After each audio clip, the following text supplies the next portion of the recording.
Kruustangid on peaaegu iga töökoja üks olulisemaid elemente, olgu siis tegemist puidu või metalli töötlemisega või millegi meisterdamise ja parandamisega. Kruustangide abil saate pressida, kinnitada ja sageli asendavad need ka kolmandat kätt.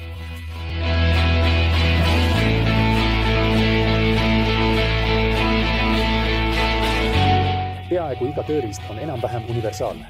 Tõestuseks on Anthony teine jõureegel, mis ütleb, et mingil hetkel muutub iga tööriist haamriks. Kuid mõnikord ei saa isegi kõige universaalsemat tööriista kasutada või on see vähemalt keeruline.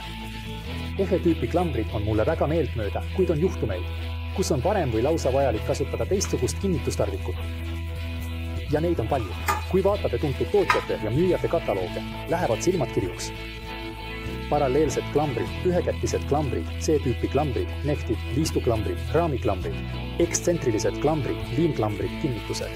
Ja kõige levinum kategooria on spetsiaalsed klambrid, kuhu kuulub kõik muu. Seetõttu valisin seekord välja ainult 2 tüüpi, mis on sobivaks täienduseks universaalsetele ehk-tüüpi klambritele. Need on toruklambrid ja pressklambrid, mida nimetatakse pokkideks.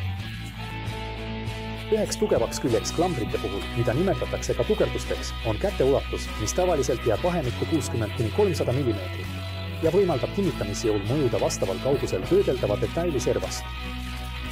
Samal ajal on see ka nende nõrkus, sest jõud, mis mõjub käele, tekitab jõumomendi, mis põhjustab klambril juhtvarda koormamist paindega, selle asemel, et kasutada soodsamat tõmbejõudu. Ja mida pikem on käsi, seda suurem on paindekoormus tõmbejõu arvel. Kui pingutamine on liigne või klamber ei ole piisavalt kvaliteetne, võib see viia varda püsiva deformatsioonini. Sellest järeldub, et on soodsam, kui jõud mõjub, võimalikult lähedal varda teljele. Teisisõnu, kui käed või lõuad on võimalikult lühikesed.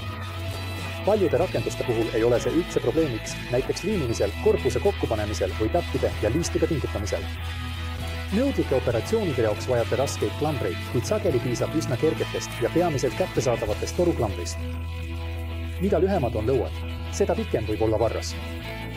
Tänu sellele, et keegi tark tuli mõttele kasutada standardseid terasest veetorusid, piisab, kui osta ainult lõuad, mida saab siis keerata ja libistada suvalise pikkusega torule.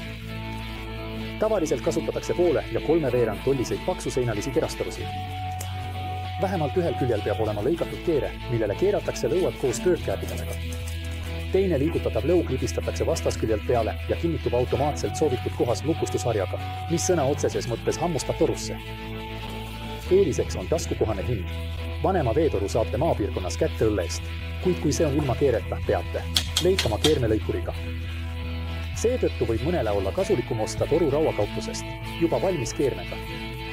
Meetrid singitud 0,5 ja 3/4 tollist terast leiab 100 ringis. 2 klambrit saate Unimatist paralleelselt alla 600 eest, nii et meetrine klamber maksab teile maksimaalselt 400. Lisaks saate lõugu igal ajal pikemale torule ümber paigutada. Kui meetrist ei piisa, võite saada näiteks 2-meetrise klambri ja seda ainult toru hinnaga. Teine pikendamise võimalus on torude ühendamine, muffiga. Pooltolmiku ühendus maksab paar krooni.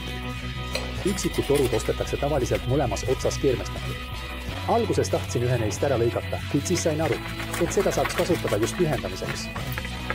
Mõnes rakenduses võib ühendus küll takistada või pinda kahjustada, kuid seda probleemi saab lahendada. Ka toruklambrid painduvad veidi, kuid alles tõeliselt suure kinnitussurve korral. Paindumise vastu aitab ka see, et toru toetub tavaliselt kogu pikkuses töödeldavale detailile ja näiteks liimpuidu puhul saate paindumist tasakaalustada, asetades teise klambri teisele poole. Ja viimane tähelepanek.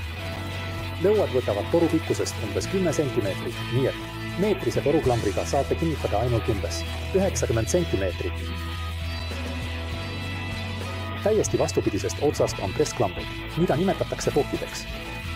Need on vastupidi mõeldud pressimiseks pinnal, kuhu ei ulatu tugevdused isegi kõige pikemate harudega. Sarnaselt toruklambrite lõugadele on pokid samuti vaid pooltooted, mida ei saa iseseisvalt kasutada. Need on mõeldud raamidesse, mille peate ise valmistama. Sõltuvalt soovitud tugevusest võite valida kas puidust või terasest raami.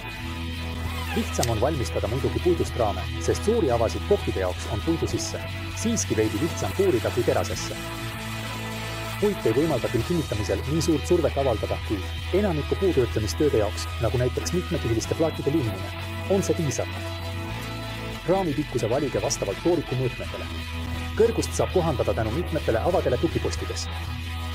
ja lõpuks taas rahaline aspekt. Ühe pressklambri saate osta vähem kui 200 krooni eest ja oma ausalt teenitud raha eest saate mitte vähem. Ausa tükirauda, täpsemalt malmi ja terast. Kui avastate toruklambrite ja nende kasutamise võlu, näekate, et teie võimalused ja oskused on märkimisväärselt arenenud. Suudate hõlpsasti valmistada suurepärase liimpuidu või liimida 2 lauast tõeliselt massiivse tööpinna töökoja lauale. Lisaks meeldivad mulle mõlemad need klambriliik ikka seetõttu, et vähese osavusega saate madala hinna eest tõeliselt arenenud jõudluse. Minu nimi on Tom Skrzensk. Aitäh vaatamast ja kohtume järgmises videos!